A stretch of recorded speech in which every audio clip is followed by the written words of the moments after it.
Assalamualaikum, hai teman-teman, apa kabar? Kembali lagi di channelnya aku. Masya Allah, ini padahal udah siang tapi rumah masih berantakan seperti kapal pecah. Ya Allah, ya ampun. Ini hari Senin, ketambah nggak ada yang bantuin. Si tetehnya masih sakit. Pak suaminya udah masuk kerja hari Senin. Oke, sekarang kita beres-beres dan kita mulai dari jam 8. Oke, sambil beres-beres, sambil bersih-bersih, sambil nyuci baju juga, di sini aku mau penuhin janji aku untuk cerita bagaimana si Teteh bisa sampai dioperasi dan operasi apa dan bagian mana yang harus dioperasi.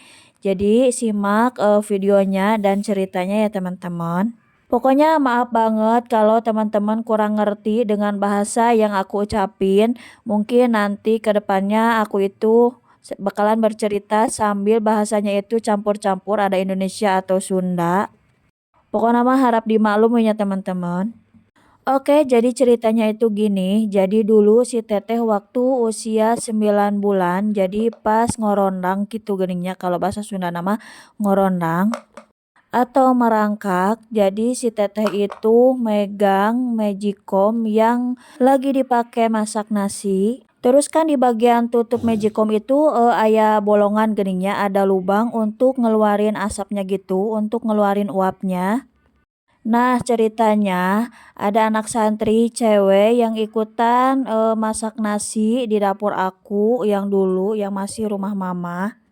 Terus nyimpen magicomnya itu di bawah. Nah, pas ada uapnya keluar gitu, si teteh itu ngerangkak dan ngegapai si magicom itu. Magicom itu disimpannya di bawah ya teman-teman. Terus si teteh nangis dan langsung aku samperin, langsung aku bawa ke bidan hari itu juga, waktu itu juga. Tapi si tangannya itu langsung melepuh mungkin karena uapnya banget banget panas. Terus kulit si tetehnya juga kan masih bayi, jadi masih tipis, masih lembut gitu, makanya langsung melepuh. Terus pas kejadian itu juga aku tuh langsung bawa si teteh itu ke bidan. Dan di bidan langsung dikasih salep yang buat luka bakar gitu loh. Nah, terus setelah itu kan melepuh, terus kan namanya juga bayi, jadi kalau ada yang melepuh apalagi sakit itu langsung dicakar teman-teman. Terus wes si yang melepuh itu teh kan bucatnya. Terus lukanya itu di telapak tangan atau di telapak jari gitu, di bagian jari tengah, jari manis sama telunjuk. Tapi di telapaknya ya teman-teman. Terus aja diolesin sama salep, tapi kan gak mau diem teh ya geningan. Terus bucat si itunya yang melepuhnya. Terus pas proses pengeringan si kulitnya itu jadi nempel. Jadi si si telapaknya itu jadi kulitnya itu nempel. Telapak yang garis tengah gitu kan ada telapak jari itu kan ada garis-garisnya gitu loh. Nah, si garis yang bagian tengah kulitnya itu nempel ke garis yang bagian bawah gitu. Jadi si jarinya itu melengkung ke dalam gitu loh teman-teman. Jadi nempel gitu kulitnya. Terus gak lama kemudian beberapa bulan dari itu kita lanjut operasi untuk bayi di bawah 1 tahun. Alhamdulillah operasinya berhasil. Oh ya teman-teman, mungkin teman-teman nanya atau penasaran emang akunya kemana pas kejadian si teteh waktu kena musibah itu. Aku ada teman-teman lagi di kamar mandi, lagi ngebilas baju. Tapi si pintunya itu, kamar mandinya itu dibuka dan si teteh awalnya aku itu simpen di depan TV ya. Jadi biar bisa anteng gitu nggak kemana-mana. Sengaja pintu kamar mandinya juga nggak aku tutup biar bisa memantau si teteh, tapi kodarullah kejadian musibah yang harus menimpa kami. Apalagi menimpa si teteh, kita tetap waspada tapi tetap ya Allah yang mentakdirkan segala sesuatu yang terjadi di muka bumi ini. Oke, kita lanjut ke cerita yang tadi. Jadi si teteh itu pernah operasi waktu bayi. Operasi pemisahan kulit gitu. Terus alhamdulillah operasinya itu berjalan lancar, jarinya kembali bagus. terus jarinya itu dipen pakai jarum gitu ya teman-teman, diperban. Oke, singkat cerita pennya udah dibuka, kita lanjut kontrol terus ke Hasan Sadikin. Dulu juga si Teteh dioperasinya itu di Hasan Sadikin ya, sama seperti yang kemarin.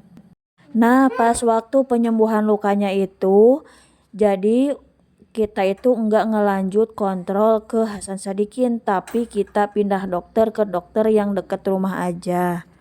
Itu kesalahan fatal kami dan kami benar-benar sangat menyesal. Karena dokter yang dekat rumah aku itu bukan spesialis bedah plastik, makanya menyarankan si perbannya itu harus dibuka biar lukanya itu cepat kering. Tapi hasilnya ternyata kulitnya nempel kembali ya teman-teman. Karena si perbannya itu dibuka, terus kulitnya itu pas pengeringan jadi nempel kembali. Karena kan tangan bayi itu selalu ngepel ya teman-teman. Jadi dempet kembali, tapi yang kali ini dempetnya itu jarinya itu cuma 2, yaitu jari tengah sama jari manis. Oke, setelah itu kita putuskan nggak lanjut operasi lagi karena kasihan si Teteh trauma dan aku juga masih trauma. Kasihan banget kalau ingat kejadian dulu anak bayi harus dibius di depan mata gitu, Masya Allah. Sedih ya teman-teman. Jadi kita memutuskan untuk operasi kembali nunggu si tetehnya itu udah besar. Biar yang pertama nggak terlalu rewel anaknya. Kalau masih bayi kan tahu sendiri lah ya rewelnya seperti apa. Kasihan banget.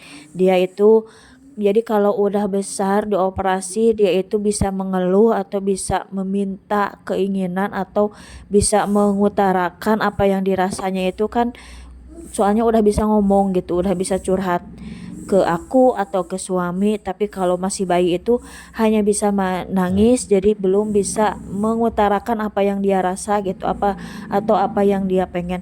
Sebenarnya aku itu nggak mau cerita sih ya teman-teman. Untuk bercerita kali ini juga harus mengumpulkan mental.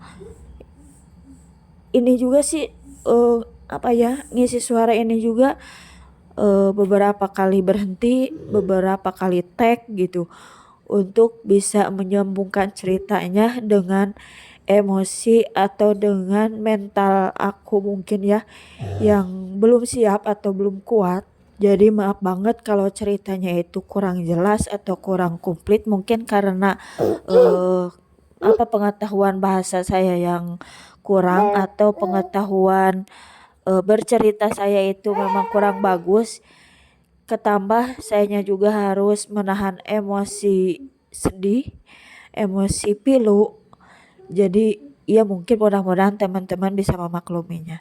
Karena teman-teman apalagi di WhatsApp itu banyak banget yang bertanya-tanya kenapa, mungkin mereka pada peduli, pada sayang atau pada care gitu sama aku, sama anak aku, sampai semuanya itu pengen tahu apa yang terjadi dengan anak aku. Dan aku nggak bisa cerita panjang lebar gimana gitu di WhatsApp karena memang susah kalau sambil ngetik atau sambil apa. Pokoknya aku minta maaf banget dan terima kasih bagi teman-teman yang sudah mendoakan. Lah pokoknya mah gitu ya teman-teman. Terus kemarin itu kami operasi lagi di tanggal cantik, tanggal 9 bulan 9. Dan si teteh masuk lagi ruang operasi. Hancurnya hati. Tapi tidak apa-apa. Itu supaya anak aku bisa normal kembali. Memang semuanya butuh pengorbanan masing-masing ya teman-teman.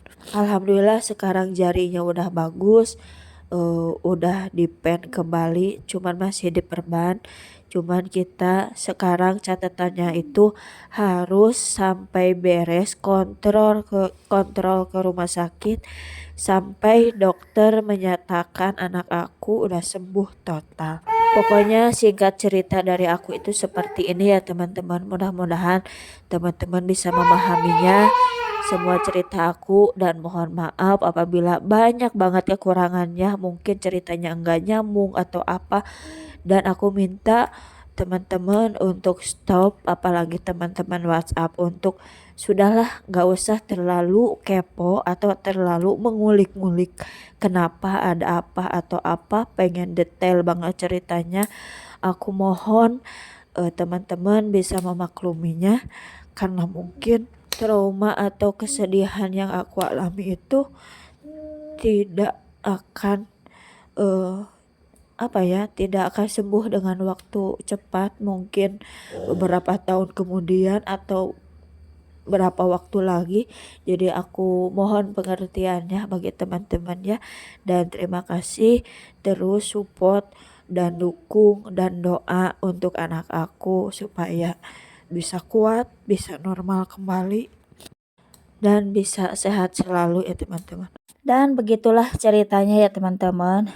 Aku itu sambil istirahat dulu, sambil menenangkan dulu gitu, baru bisa ngisi suara lagi. Oke, sekarang kita bercerita apa yang terjadi di dalam video. Jadi seperti biasa di sini aku misahin baju mana yang harus disetrika atau mana yang enggak harus disetrika, seperti biasa lah ya, pengedulan seperti ini. Nah, karena tadi nyucinya itu sebelum mengerjakan pekerjaan yang lain, aku itu nyuci dulu. Jadi pekerjaan yang lain beres dan nyuci pun beres. Sekarang tinggal ngejemur. Sebenarnya masih ada cucian, tapi nanti nunggu aku mandi dulu, mandi ganti baju biar baju ini ikut dicuci hari ini. Pokoknya tadi aku ngerjain semuanya itu dari jam 8 pas ya teman-teman. Kita lihat sekarang beresnya itu jam setengah 10 kurang, dan sekarang waktunya siap pulang. Oke lah ya, aku mau mandi dulu, mau ganti baju, terus mau istirahat. Assalamualaikum, terima kasih.